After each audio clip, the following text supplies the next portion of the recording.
Hello everyone, I am Abhishek Paul और introduction to Microsoft Excel के tutorials के अंदर हम अब मैं आज एक और पर्टिकुलर ट्यूटोरियल लेके आया हूँ जिसका नाम है सेल रेफरेंस।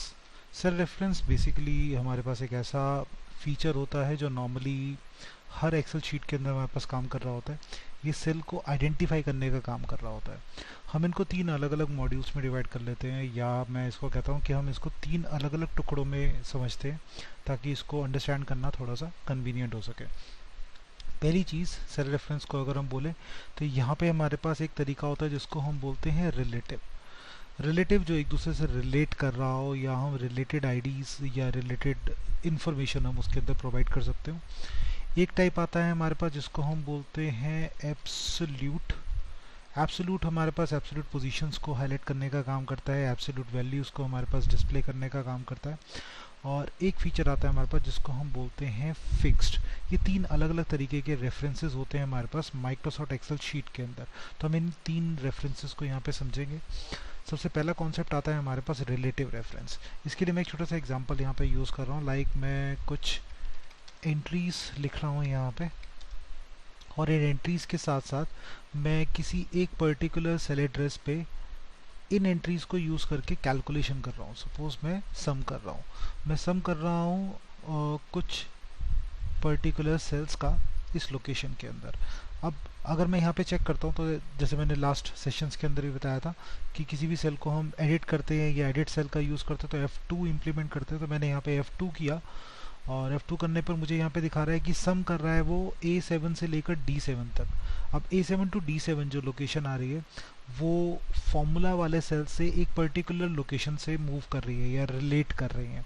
वो रिलेट कैसे कर रही है कि अपने से लेफ्ट साइड जहाँ पे फॉर्मूला लगा हुआ है, फॉर्मूला से लेफ्ट साइड कुछ कॉलम्स लेफ्ट और एक रो बॉटम में, एक रो डाउन के अंदर एक पर्टिकुलर रेंज है A7 से D7, मतलब एक पर्टिकुलर सेल रेंज का। तो हम कह सकते हैं यहाँ से लेफ्ट साइड में कुछ कॉलम्स पीछे जा रहा है और एक कॉलम नीचे आ रहा है, और एक पर्टिकुलर सेल रेंज को वो पिक करके हमारे पास फॉर्मूला यहाँ J6 के अंदर इम्प्लीमेंट कर रहा है, जिसकी वजह से J6 में इसका टोटल हाईलाइट हो रहा है। अब यही टोटल अगर मैं नॉर्मली फॉर्मूला को ड्रैग करता हूँ तो यही फॉर्मूला नीचे सेल पे भी मूव हो जाएगा। जैसे ही J6 पे फॉर्मूला था तो J6 पे वो रेफरेंस उठा रहा था A7 से D7 तक की, और जैसे ही वो J7 पे आया तो उसने अपना रेफरेंस एक और सेल नीचे मूव कर दिया, एक और रेंज नीचे मूव कर दिया A8 से D8 तक। तो ऑटोमेटिकली अगर मैं यहाँ पे एक सेल और नीचे मूव करता हूँ तो अब ये J8 पे आया है, तो अपने आप सेल रेफरेंस जो उठा रहा होगा वो A9 से D9 तक की रेफरेंस उठा रहा होगा।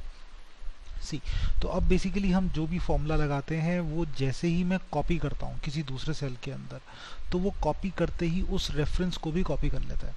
वो रेफरेंस जो हाईलाइट कर रहा है कि उसके कुछ कॉलम लेफ्ट और कुछ रोज डाउन में एक पर्टिकुलर रेफरेंस है जिसको ये पिक कर रहा है। तो सेम वैसे ही कुछ काम कर रहा है। अगर सपोज मैं किसी फॉर्मूला वाले सेल को कॉपी करता हूँ और उसको कॉपी करके किसी और लोकेशन पे ले जाता हूँ, लेट्स से मैं इस लोकेशन पे रख रहा हूँ, तो जैसे ही मैं इस लोकेशन पे पेस्ट करूँगा तो वहाँ पे मुझे आउटपुट क्या दिखा रहा है, 0। अब ऐसे इसलिए कर रहा है क्योंकि ये सेम टाइप ऑफ रेफरेंस, या हम कह सकते हैं उसी रिलेटिव एड्रेस को यूज़ कर रहा है, और उस रिलेटिव एड्रेस की वजह से हमारे पास डिस्प्ले करा रहा है। तो अगर मैं सेल एड्रेस में जाता हूँ तो रिलेटिवली उसने वही चीज़ें चेक करी। उसने चेक करा कि जहाँ पे फॉर्मूला लगाया उससे लेफ्ट कॉलम में जाएगा, लेफ्ट साइड में कुछ कॉलम्स पीछे जाएगा और एक रो डाउन में आएगा, और 4 सेल की रेंज को पिक करेगा। तो कुछ कॉलम, उतने ही कॉलम वो पीछे आएगा। अगर मैं यहाँ से चेक करता हूँ तो 1 2 3 4 5 6 7 8 एंड 9, तो 9 कॉलम पीछे और एक रो डाउन। सेम अगर मैं यहाँ चेक करता हूँ तो 1 2 3 4 5 6 7 8 एंड 9, अगेन वो 9 कॉलम पीछे जा रहा है और एक रो नीचे आके 4 सेल्स को पिक कर रहा है। अब उन सेल्स के अंदर उसको कोई वैल्यू नहीं मिल रही, इसलिए आउटपुट हमारे पास शो कर रहा है 0। अगर उसको वहाँ पे कुछ वैल्यूज़ मिलती तो वो ऑटोमेटिकली हमारे पास आउटपुट जनरेट कर देता। तो इस टाइप के रेफरेंसेस जो ओरिजिनल सेल से उठ के किसी और सेल में मूव होते हैं, हम इस टाइप के रेफरेंसेस को कंसिडर करते हैं रिलेटिव रेफरेंस। अब नॉर्मली माइक्रोसॉफ्ट एक्सेल के अंदर जब भी हम कैलकुलेशन परफॉर्म करेंगे, किसी भी टाइप की कैलकुलेशन, कहीं से भी मैं सेल पे फॉर्मूला लगा रहा हूँ और किसी दूसरे सेल पे मूव कर रहा हूँ तो वो रिलेटिव वैल्यूज़ को ही मूव करना शुरू करता है। ठीक है, तो ये एक कॉन्सेप्ट आ जाता है हमारे पास सेल के रेफरेंस या सेल को आइडेंटिफाई करने के लिए। तो ये कॉन्सेप्ट हमारे को बहुत अच्छे से पता होना चाहिए जब भी हम कभी फॉर्मूलाज इंप्लीमेंट कर रहे हैं माइक्रोसॉफ्ट एक्सेल में। दूसरा टाइप आता है हमारे पास जिसको हम बोलते हैं एब्सोल्यूट रेफरेंस। ये एब्सोल्यूट वैल्यूज़ को पिक करने का काम करता है। एब्सोल्यूट वैल्यूज़ मतलब एग्जैक्ट लोकेशंस जहाँ से हम वैल्यूज़ को उठा सकते हैं और अपने किसी लोकेशन के ऊपर रख सकते हैं। और ऐसा करने के लिए हमारे पास एब्सोल्यूट रेफरेंस यूज़ होता है। अब ये रेफरेंस हमारे पास फर्दर 3 टाइप में डिवाइड हो जाता है। अगर मैं एब्सोल्यूट रेफरेंस की बात करता हूँ, जैसे हमारे पास यहाँ टॉप में जो आ रहा था, this is called relative reference, जो अभी हमने यहाँ पे यूज़ करा। अब जो हम यूज़ करने लगे हैं एब्सोल्यूट रेफरेंस, इसका भी एक सेम फॉर्मेट है जो हम कह सकते हैं एग्जैक्ट लोकेशंस उठाने का काम करता है। अब ये एग्जैक्ट लोकेशंस कैसे पिक करेगा? इन एग्जैक्ट लोकेशंस को पिक करने के लिए इसके 3 फॉर्मेट है। आइदर वो सेल टू सेल काम करेगा, या फिर वो किसी शीट से किसी सेल में इंफॉर्मेशन लेके आएगा, या वो किसी बुक से किसी सेल के अंदर इंफॉर्मेशन लेके आएगा। अब सेल टू सेल मतलब एक सेल से दूसरे सेल के अंदर आ रहा है, या हम कह सकते हैं कि करंट शीट को ही वो पिक कर रहा है, तो उसके अंदर भी एक पर्टिकुलर सेल से दूसरे सेल में इंफॉर्मेशन जा रही है।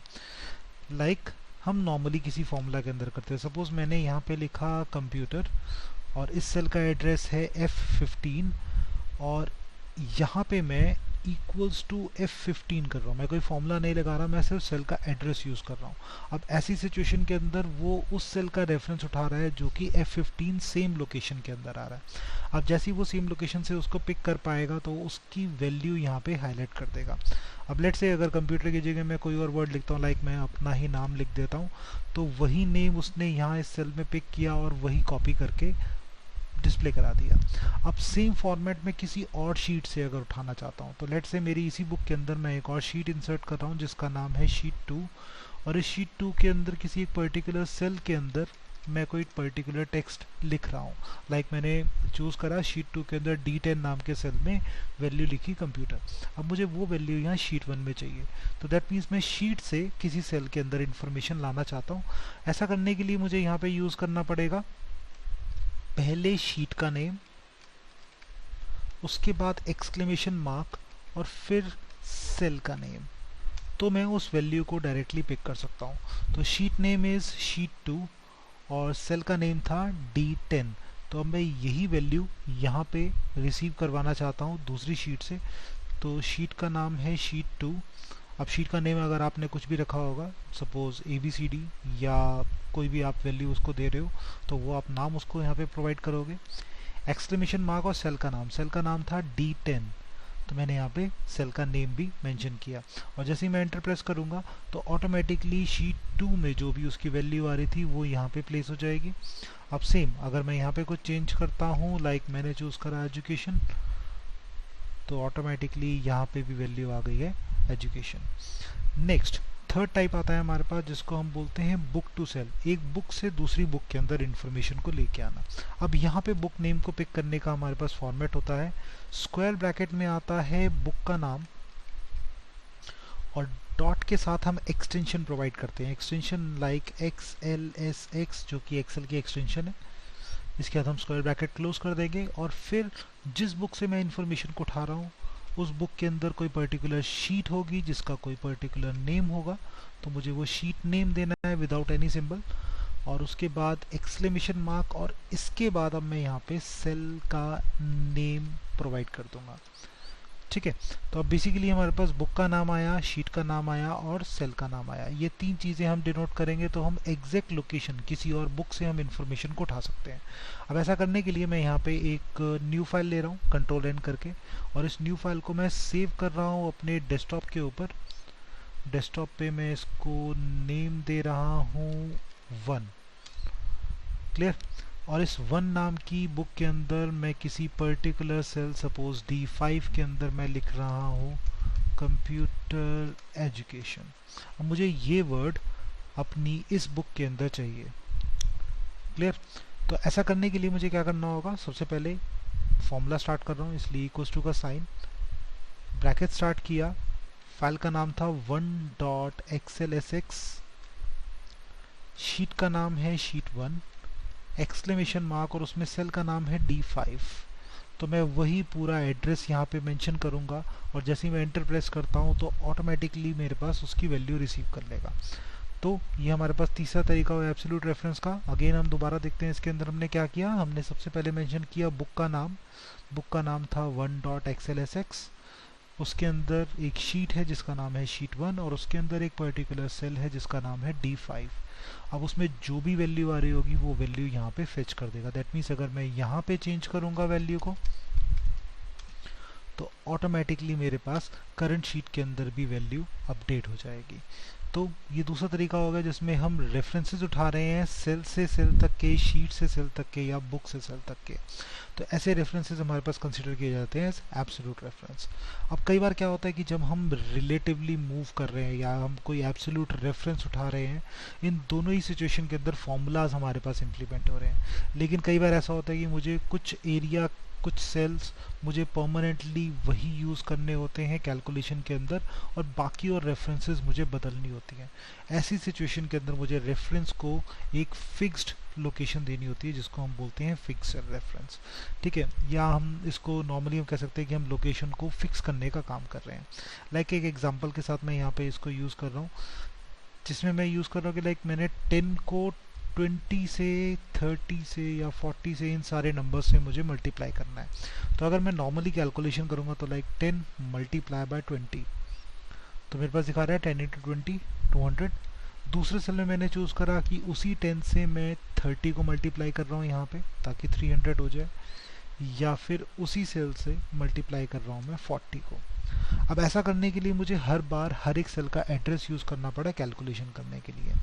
अब नॉर्मली हम क्या करते हैं कि जब किसी भी टाइप में सेम टाइप ऑफ कैलकुलेशन हम यूज़ कर रहे थे तो हम एक बार कैलकुलेशन लिखते हैं और उसको ड्रैग कर लेते हैं।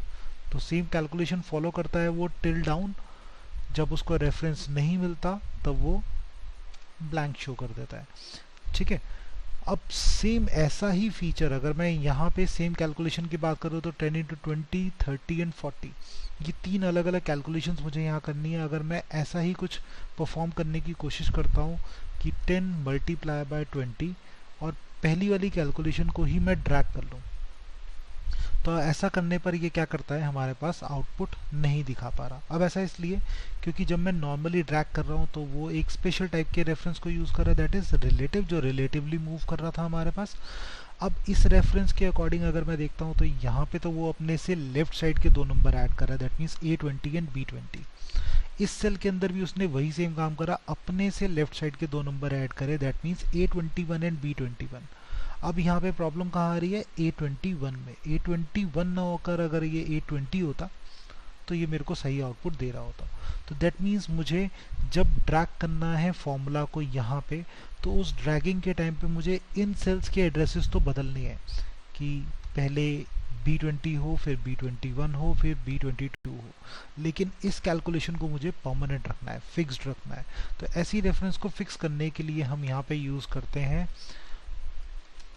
$sign to fix a cell. ठीक है, हम यहाँ पे यूज़ करने वाले हैं $sign ताकि हम सेल्स को फिक्स कर सकें। तो हमारे पास यहाँ पे कुछ पर्टिकुलर रूल है। To fix a cell use $sign with column name and row name both. दोनों के साथ, आप रो नेम के साथ भी और कॉलम नेम के साथ भी आप $sign का यूज़ कर लोगे। तो A20 को मुझे फिक्स करना है, तो कॉलम का नेम है A, तो मैं इसके साथ डॉलर का साइन यूज़ कर रहा हूँ, और रो का नेम है 20, तो मैं इसके साथ भी $sign यूज़ कर रहा हूँ। ऐसा करने के बाद अगर मैं ड्रैग करूँगा तो ये बिल्कुल एग्जैक्टली हमारे पास उस सेल को फिक्स रखेगा और बाकी सेल मूव करेगा। लेकिन कई बार ऐसा होता है कि मुझे यहाँ पे फिक्सिंग बदलनी पड़ सकती है, अलग अलग डायमेंशंस अलग अलग तरीके से यूज़ करना पड़ सकता है।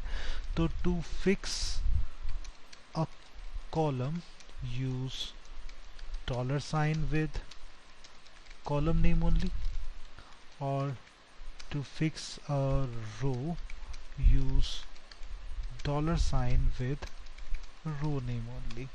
तो हम इस रूल को यहाँ पे फॉलो करेंगे अगर, तो ये काम हमारे लिए थोड़ा सा इजी हो जाएगा।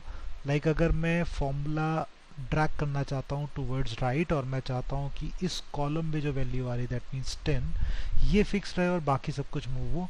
तो ऐसा करने के लिए मुझे पूरा सेल फिक्स करने की ज़रूरत नहीं, मुझे सिर्फ column name that means $A fix करना होगा और उसके बाद मैं राइट साइड में ड्रैग कर दूंगा।